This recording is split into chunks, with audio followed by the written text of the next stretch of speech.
नमस्ते भाइ बहिनीहरू, के छ सबैजना आरामै हुनुहुन्छ? म आज हजुरहरूलाई कक्षा 8 को नेपाल कविता पढाउन गइरहेको छु। यो पाठ 1 मा छ। भाइ बहिनीहरूसँग किताब छ कि छैन? पाठ 1 को नेपाल कविता सिद्धिचरण श्रेष्ठ लेख्नु भएको हो। आज हामीहरूले सिद्धिचरण श्रेष्ठको परिचय, त्यस पछाडि नेपाल कविताको लयबोध गर्नेछौँ। यसै गरी अर्को नेपाल कविताको मूल भाव पनि हामीले अर्थबोध गर्नेछौँ है त भाइ बहिनीहरू। अब सुरु गरौँ है त। नेपाल कविता कवि सिद्धिचरण श्रेष्ठले लेख्नु भएको। कवि सिद्धिचरण श्रेष्ठको जन्म विक्रम सम्वत 1969 सालको जेठ महिनाको 9 गते ओखलढुङ्गामा भएको थियो। उहाँका अथवा उनका पिताको नाम विष्णुचरण श्रेष्ठ थियो भने माताको नाम निरकुमारी श्रेष्ठ थियो। पिता विष्णुचरण श्रेष्ठ र माता निरकुमारी श्रेष्ठका एकमात्र सन्तानका रूपमा रहेका सिद्धिचरण श्रेष्ठले नेपाली कविता लेखनमा विशेष भूमिका दिएका छन्। खास गरी सिद्धिचरण श्रेष्ठले औपचारिक शिक्षा भनेको कक्षा 8 सम्म मात्र लिएका थिए है भाइ बहिनीहरू। कक्षा 8 सम्म मात्रै पढेर कसरी त्यति ठुलो कवि बने त भन्दा, औपचारिक शिक्षा भनेको स्कुलमा गएर लिने शिक्षा हो भने अनौपचारिक रूपमा चाहिँ उनले स्व अध्ययन गरेका थिए। स्व अध्ययन भनेको आफै पढेर आफै ज्ञान लिने काम हो है। अनौपचारिक रूपमा चाहिँ उनले के जानेका थिए त भन्दा, संस्कृत, हिन्दी र अङ्ग्रेजी साहित्य पढेर त्यसको विषयमा गहन अध्ययन गरेका थिए। तिनी जुन संस्कृत भाषा, हिन्दी भाषा र अङ्ग्रेजी साहित्यको विशेष अध्ययन गरेका थिए आफै। अनि यसै गरी सिद्धिचरण श्रेष्ठले के काम गरे त, कुन संस्थामा संलग्न भए, कुन काममा संलग्न भए भन्ने कुरा हामीले यहाँ देख्न सक्छौँ। हेर्नुहोस् है भाइ बहिनीहरू। सिद्धिचरण श्रेष्ठ गोर्खापत्र, नेपाली आवाज, शारदा पत्रिकाको यति 3वटा पत्रिकाको सम्पादक भए, सम्पादन गर्ने काम गरे भने नेपाल प्रज्ञा प्रतिष्ठानका सदस्य समेत भए। यसै गरी अन्य विभिन्न सङ्घ संस्थाको स्थापना गरेर त्यसका संस्थापक समेत उनी भए। अब विभिन्न काम गरेका सिद्धिचरण श्रेष्ठ कस्ता खालका कविता लेख्थे त भन्ने कुरा हामी उनका साहित्यिक स्वभावमा गएर हामीले थाहा पाउन सक्छौँ है भाइ बहिनीहरू। उनी एक स्वच्छन्दतावादी कवि थिए। स्वच्छन्दतावादी भनेको के हो त भन्दा, स्वच्छन्द रूपमा, स्वतस्फूर्त रूपमा प्रकृतिको मानवीय तथा मानवेतर पात्रहरूको मनको भाव व्यक्त गर्ने, उनीहरू जस्तै आफू बनेर त्यस्तो भाव व्यक्त गर्नेलाई हामीले स्वच्छन्दतावादी भनिन्छ। साथै क्रान्तिकारी थिए। देशमा भएका नराम्रा कुराहरूको अन्त्य हुनुपर्छ भन्ने खालका र राम्रो कुराहरूको प्रत्यारोपण हुनुपर्छ भन्ने खालका कुराहरू पनि उनका साहित्यमा पाइन्छ। साथै विद्रोही स्वभावका थिए। समाजमा भएका नराम्रा घटनाहरूको चाहिँ के गर्नुपर्छ त, विरोध गर्नुपर्छ भन्ने खालको स्वभावका कविता लेख्ने गर्दथे तिनले। भनिन्छ उनी यस्ता खालका कविता लेख्दाखेरि राणाहरूले चाहिँ राणा शासनको बेलामा यस्ता खालका कविताहरू लेख्दा उनलाई 18 वर्ष जेल सजाय पनि सुनाएको थियो। उनलाई जेल सजाय पनि तोकेको थियो।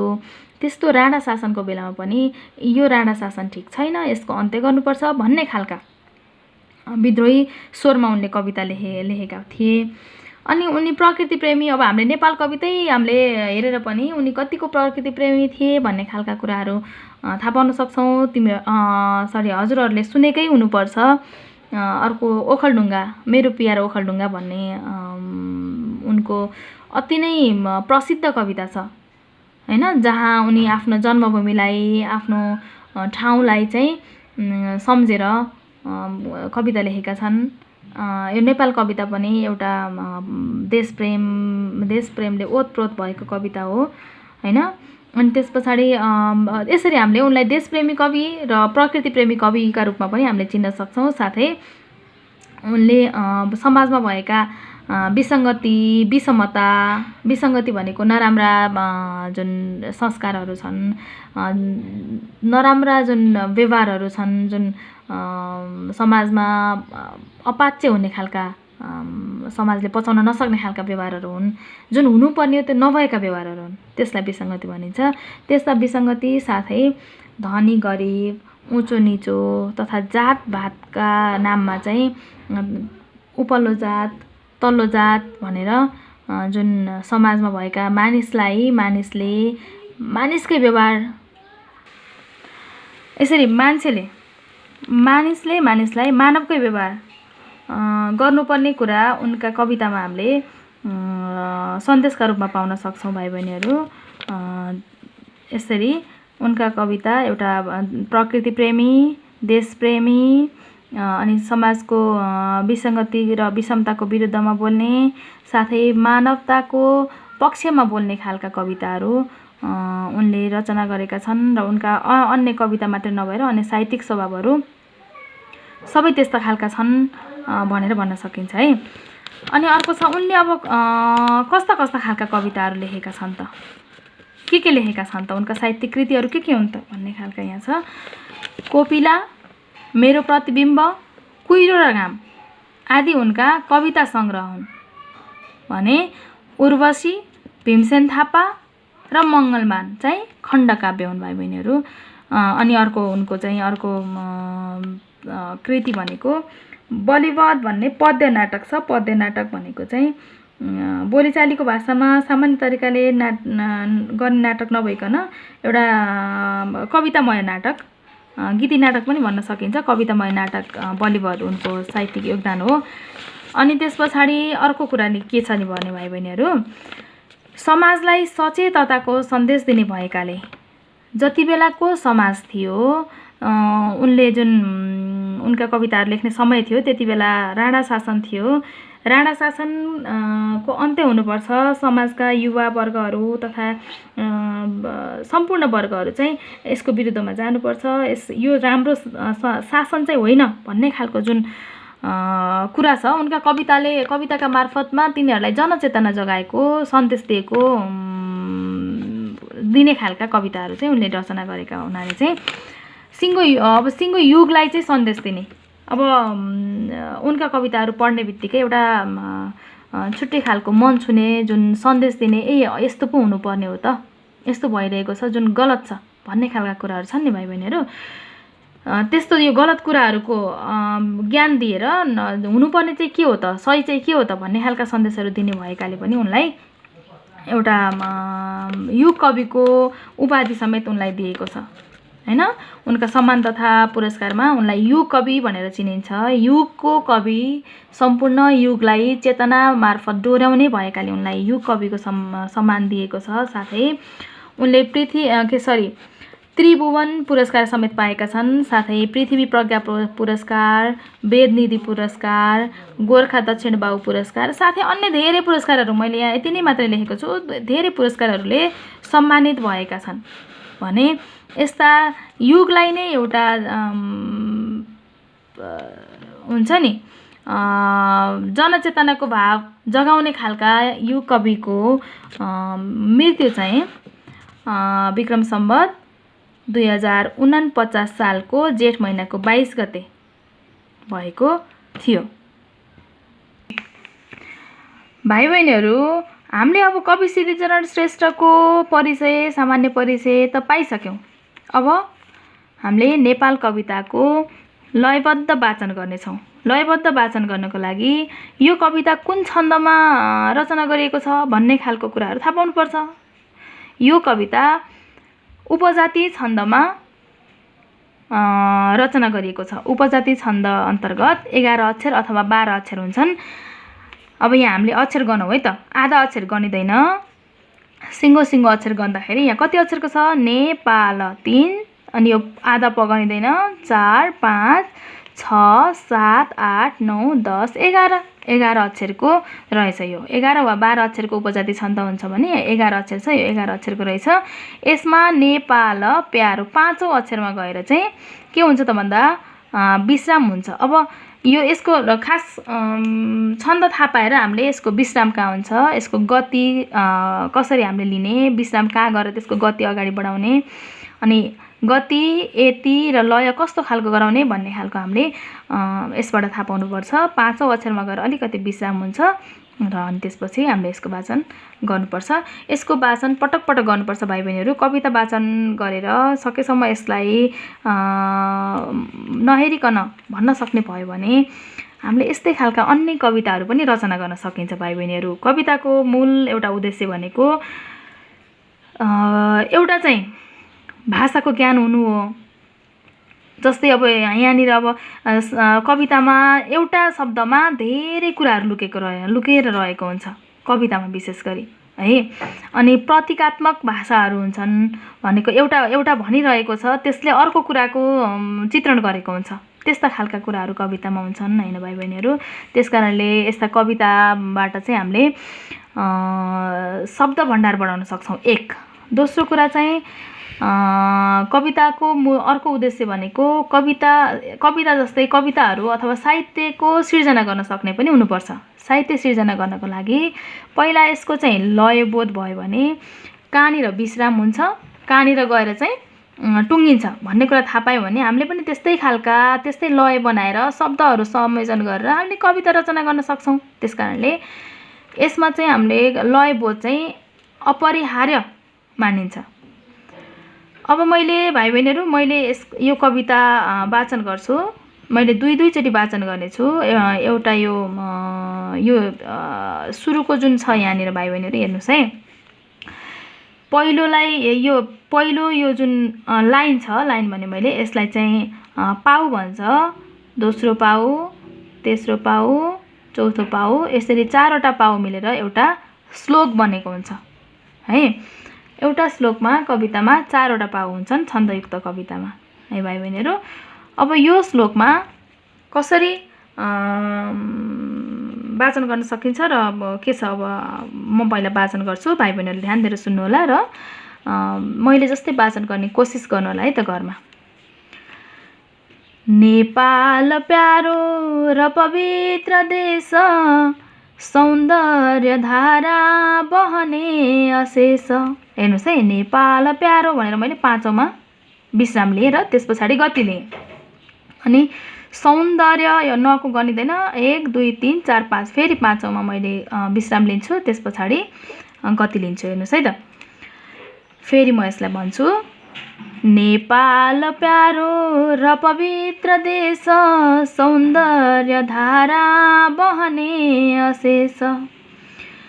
सङ्गीतको मूल फुटी विशाल, छल्किरहे झैँ लयबद्ध छाल। अब म अर्को श्लोक पढ्न गइरहेको छु। पाना खुला पर्वत पत्र पत्र, छन् वर्ण झैँ वृक्ष लता विचित्र। खोला चराको ध्वनि गुह्य मन्त्र, नेपाल सिंगै बहुमूल्य तन्त्र।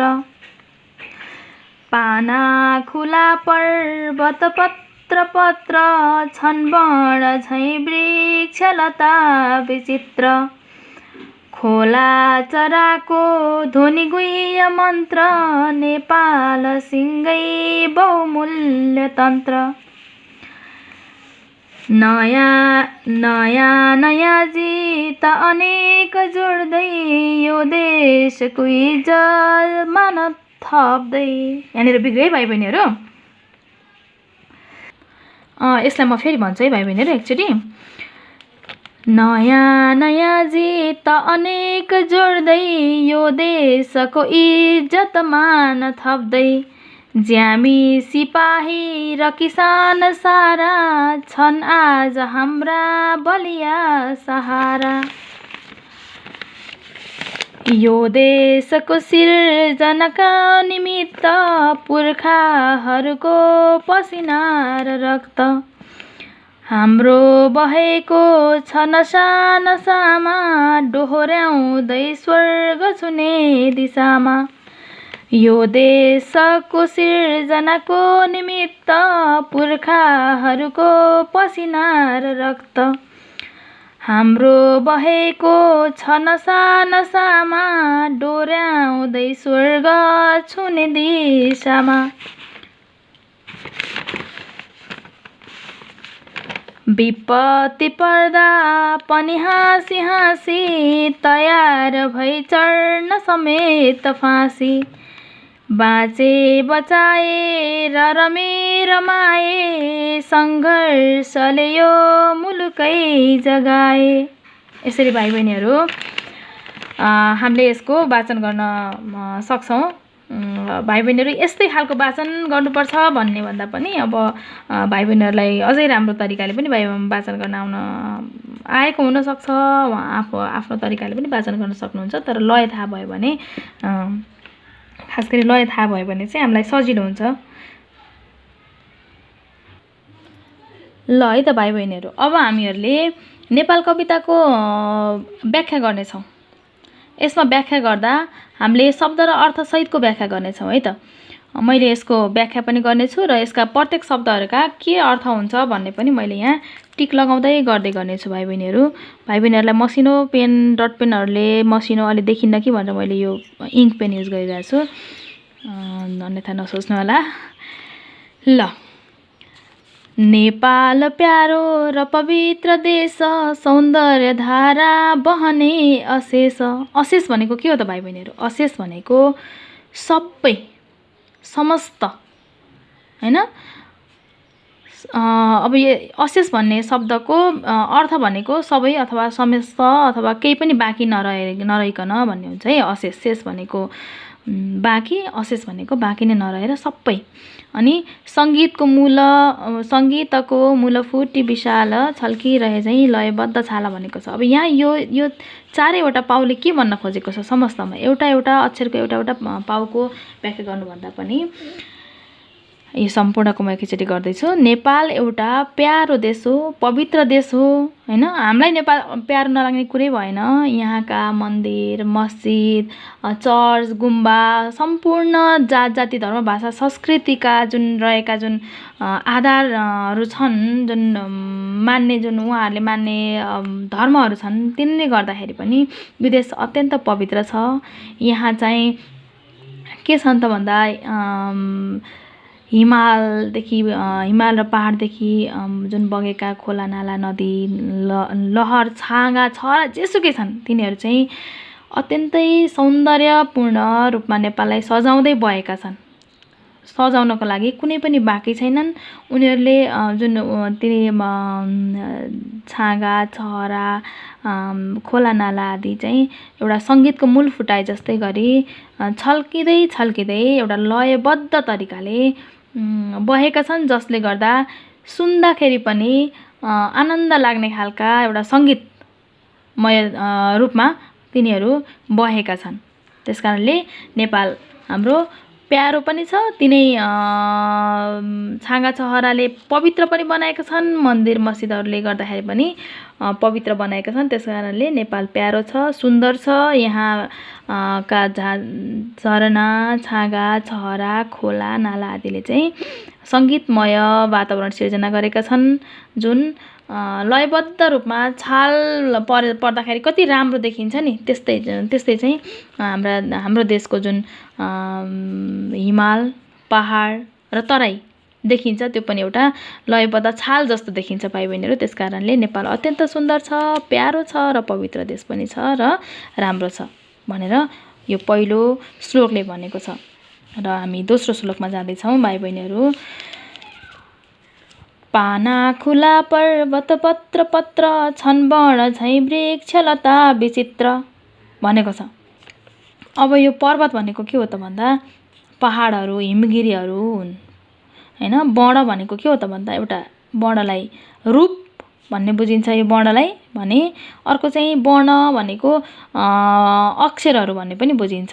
अक्षरहरूबाट हामीले जुन ज्ञान लिन्छौँ नि त्यो अक्षर पनि हुन्छ र वर्ण भनेको रूप पनि हो। त्यस पछाडि खोला चराको ध्वनि गुह्य मन्त्र भनेको छ। गुह्य मन्त्र भनेको गोप्य मन्त्र मन्त्र भन्ने कुरा भन्दै हिँड्ने कुरा होइन नि त होइन। त्यसैले गोप्य मन्त्रका रूपमा पनि गुह्य मन्त्रलाई लिएको छ। अनि यो बहुमूल्य भनेको अमूल्य, मोल गर्न नसकिने भनेको छ होइन। अनि तन्त्र भनेको चाहिँ भाइ बहिनीहरू देवी देवताको उपासना गर्ने विधि अथवा शास्त्रीय विद्या भन्ने पनि बुझिन्छ। अब यसलाई सम्पूर्ण रूपमा कविले नेपाललाई कस्तो तरिकाले कुन रूपमा हेरेका छन् भन्ने यहाँ हुन्छ। ल सुनौँ है त। नेपालमा चाहिँ नेपालका पर्वतहरू जुन पत्र रहेका छन् तिनीहरू एउटा खुल्ला पाना जस्ता छन् होइन। नेपाल नै एउटा खुल्ला एउटा पाना हो जसबाट हामीले विभिन्न किसिमका ज्ञानहरू आर्जन गर्न सकिन्छ होइन। अनि यहाँ भएका वृक्ष भनेको रुख, लता भनेको लहरा विचित्रका छन्। तिनै रुख र वृक्षहरूबाट पनि हामीले ज्ञान आर्जन गर्न सक्छौँ। अनि तिनीहरूको रूपले गर्दाखेरि चाहिँ नेपाललाई एउटा सुन्दर बनाएको छ होइन। खोलाले अनि चराको ध्वनिले चाहिँ एउटा हामीले जुन मठ मन्दिरमा जाँदाखेरि जुन अथवा पूजाआजा गर्दा जुन मन्त्र जप गरिन्छ त्यस्तै मन्त्र जप गरे जस्तै गरिकन मनलाई शान्त बनाउने काम गर्छन् भने यस्तो खालको नेपाल एउटा सिङ्गै एउटा के हो त भन्दा एउटा अनमोल रत्न हो, बहुमूल्य तन्त्र हो। यसबाट हामीले धेरै कुराहरू सिक्न सक्छौँ भन्ने खालका कुरा यो दोस्रो श्लोकले दिएको छ। नेपाल एउटा के हो त भन्दाखेरि एउटा खुला पाना जस्तो छ। यहाँका पर्वतहरूले पनि हामीलाई पाठ सिकाउँछ। पर्वतहरूले हामीलाई अडिग रहन जस्तो सुकै परिस्थितिमा पनि सामना गर्नको लागि हामीलाई सिकाउँछ भने यहाँका लता वृक्षहरू पनि के छन् त भन्दाखेरि एउटा यिनी लता वृक्षले गर्दा नेपालको एउटा रूपलाई सुन्दर बनाएको छ। दोस्रो कुरा यिनी लता वृक्षलाई देखेर हामीले विभिन्न कुराहरू ज्ञान आर्जन पनि हामीले गर्न सक्छौँ। अनि त्यस पछाडि खोला र चराको ध्वनि भनेको एउटा मन्त्र जस्तै छ जसले हामी मुग्ध हुन सक्छौँ। अनि त्यस कारणले गर्दा यस्तो खालको नेपाल एउटा सिङ्गो नेपाल भनेको एउटा अनमोल छ। यहाँ यसलाई मोलमोलाई गर्न सकिँदैन अथवा यो अमूल्य छ। यो अमूल्य एउटा तन्त्रको रूपमा हाम्रो देश नेपाल रहेको छ भन्ने कुरा नेपाल कवितामा कवि सिद्धिचरण श्रेष्ठले गरेका छन्। यसै गरी हामी तेस्रो श्लोकमा जाँदैछौँ भाइ बहिनीहरू। के छ त तेस्रो श्लोकमा? भाइ बहिनीहरूले पनि किताब हेर्नुहोस् है त। नयाँ जित अनेक जोड्दै यो देशको इज्जत मान थप्दै भनेको छ। अब यहाँ के आए त भन्दाखेरि पुर्खाका कुराहरू आए। हेर्नुहोस् है यहाँ त पुर्खा भनेर त कहीँ पनि अहिले यहाँ त भनेको छैन होइन। अरू श्लोकहरूमा चाहिँ भनेको छ। अब यहाँ हेर्नुहोस् है यहाँ चाहिँ के भनेको छ भन्दा यो देशलाई चाहिँ पहिला टुक्रा परेको जुन देश थियो यसलाई नयाँ जितहरू जित्दै जोडिएको छ। 22-24 राज्यमा विभाजित हाम्रो देश नेपाललाई के गरेको छ त भन्दाखेरि जितहरू अनेक भनेको धेरै है, धेरै जितहरू हामीले हासिल गरेर यी टुक्रा परेको देशलाई एउटा देश बनाइएको हो हाम्रा पुर्खाहरूले। त्यस कारणले अनि त्यस पछाडि यो देशको इज्जत मान थप्दै भनेपछि यो देशको इज्जत केमा छ? स्वाभिमानमा छ होइन। हाम्रो देशलाई पुर्खाहरूले कुनै पनि अरू देशको अधीनमा रहन दिएनन्। त्यस कारणले उनीहरूसँग जित हासिल गर्दै आफ्नो देशको इज्जत र मान थप्दै गएका थिए होइन। अनि यसरी यो थप्दै जानको लागि चाहिँ कसले कस्तो भूमिका खेलेको थियो त भन्दा ज्यामी सिपाही र किसान सारा छन् आज हाम्रा बलिया सहारा भनेको हाम्रो देशलाई नयाँ जितहरू जिताउनको लागि जस्तो सुकै परिस्थितिमा पनि हार्न नदिनको लागि हाम्रो देशको स्वाभिमानलाई बचाउनको लागि चाहिँ ज्यामी होस्, सिपाही होस् वा किसान होस् अथवा जुनसुकै पेसामा पनि आबद्ध भएका किन नहौँ, ज्यामी भनेको ज्यालादारी काम गर्ने, सिपाही भनेको देशकै लागि लड्नको लागि तयार भएका मानिसहरू र किसान भनेको अन्न उब्जाउने मान्छे जुन खेतीपातीको कामहरू गर्छन् उनीहरू पनि। अब देशलाई जोगाउनको लागि किसानहरू आफ्नो तरिकाबाट आफ्ना हुन्छ नि अब आफ्ना खेतीपाती गरेर देश जोगाउँछन्। बाहिरबाट आयात गर्नु परेन भने देश जोगियो। त्यस पछाडि ज्यामीहरूले पनि आफ्नो देशलाई एउटा छुट्टै खालको ऊर्जा थपेर देश निर्माण गरेर चाहिँ ज्यामीहरूले पनि के गरेका छन् त भन्दाखेरि साथ दिएका छन् यिनीहरू नै हाम्रा के हुन् त भन्दा हाम्रो देशका बलिया सहारा हुन्। यिनीहरू नभएको भए ज्यामी सिपाही किसान मात्र नभएर यहाँ भन्न खोजेको कुरा के भने भाइ बहिनीहरू, जुनसुकै पेसामा लागेका मान्छे किन नहुन्, व्यापारी हुन सक्छन्, शिक्षक हुन सक्छन्, अन्य विभिन्न किसिमका पेसामा लागेका मान्छेहरूले पनि के गर्छन् त भन्दाखेरि आफ्नो देशका लागि राम्रै काम गरेका हुन्छन्। नराम्रो काम गरेर म देशलाई नराम्रो गराउँछु भन्ने कसैले पनि सोचेका हुँदैनन्। त्यसैले यो देशको इज्जत मान सम्मानको लागि हामी जुनसुकै पेसामा लागेका मान्छेहरू पनि छौँ। हामीहरू सबै चाहिँ के हौँ त भन्दा यो देशका बलिया सहारा हौँ। यो देशलाई हामी जोगाउन पछि पर्दैनौँ भन्ने खालका कुरा यो तेस्रो श्लोकले भनेको छ भाइ बहिनीहरू। यसै गरी हामी चौथो श्लोकमा गयौँ। चौथो श्लोक चाहिँ यो देशको सृजनाको निमित्त पुर्खाहरूको पसिना र रक्त हाम्रो बहेको छ नसा नसामा डोर्याउँदै स्वर्ग छुने दिशामा। यो भनेको के हो त भन्दाखेरि यो देशको सिर्जनको निम्ति, यो देशलाई राम्रो कामको लागि अगाडि बढाउनको लागि, यो देशलाई हुन्छ नि नयाँ नयाँ काम सिर्जना भनेको नयाँ नयाँ काम हो। यो देशमा नयाँ नयाँ काम गर्नका लागि जसरी हाम्रा पुर्खाहरूले एउटा पसिना र रगतले चाहिँ भिजाएर के गरेका थिए त भन्दा देशलाई जोगाएका थिए नि, हामीले पनि त्यो देश सिर्जना गर्नका लागि पुर्खाहरूले जसरी मरिमेटेर काम गरेका थिए, हाम्रो नसा नसामा पनि तिनै पुर्खाहरूको त रगत बहेको छ नि। अब हामीले चाहिँ गर्न सक्दैनौँ त, सक्छौँ नि। पुर्खाहरूले जसरी दुःख कष्ट जस्तो सुकै परिस्थितिमा पनि आफ्नो देशलाई चाहिँ जोगाएका थिए, नयाँ नयाँ सृजनाहरू गरेका थिए, नयाँ नयाँ सृजनाका लागि उनीहरूले आफ्नो रगत पसिना जोगाएका थिए। हामीमा पनि उनीहरूको रगत चाहिँ नसा नसामा बगेको छ भने हामीले पनि यो देशलाई स्वर्ग छुने दिशामा डोर्याउन सक्छौँ। अथवा स्वर्ग छुने भनेको हामीले यसलाई विकास गरेर सुन्दर देश बनाउन सक्छौँ, अगाडि बढाउन सक्छौँ भन्ने खालको कुरा चाहिँ यो श्लोकले दिएको छ है भाइ बहिनीहरू। अब हामी अन्तिम श्लोकमा आएका छौँ। विपत्ति पर्दा पनि हाँसी हाँसी तयार भई चढ्न समेत फाँसी बाँचे बचाए र रमे रमाए सङ्घर्षले यो मुलुकै जगाए। अब हाम्रो यहाँ पनि हाम्रो पुर्खाहरूकै कुराहरू आएको छ। जस्तो विपत्ति पर्दा पनि उनीहरू हाँसी हाँसी फाँसी चढ्न समेत तयार भए। एउटा भनिन्छ नि ब्रिटिस र नेपालको लडाइँमा खाने पानी समेत नभइकन पनि उनीहरू रात दिन नभनिकन ब्रिटिसहरूसँग लडेका थिए, जुन आफ्नो देशको स्वाभिमान बचाउनको लागि उनीहरू लडेका थिए। ज्यानको माया भएर त्यहाँबाट भागेको भए सायद आज नेपाल भन्ने देश नै हुँदैन थियो कि। त्यसैले जस्तोसुकै विपत्ति पर्दा पनि हाम्रा पुर्खाहरूले हाँसी हाँसी जसरी फाँसी चढ्न समेत अथवा आफू मर्न समेत तयार भए, त्यसै गरी हामीहरू पनि तयार छौँ। हामीहरू पनि के गर्छौँ त भन्दा आफ्नो देशको लागि जुनसुकै परिस्थितिमा पनि काम गर्छौँ।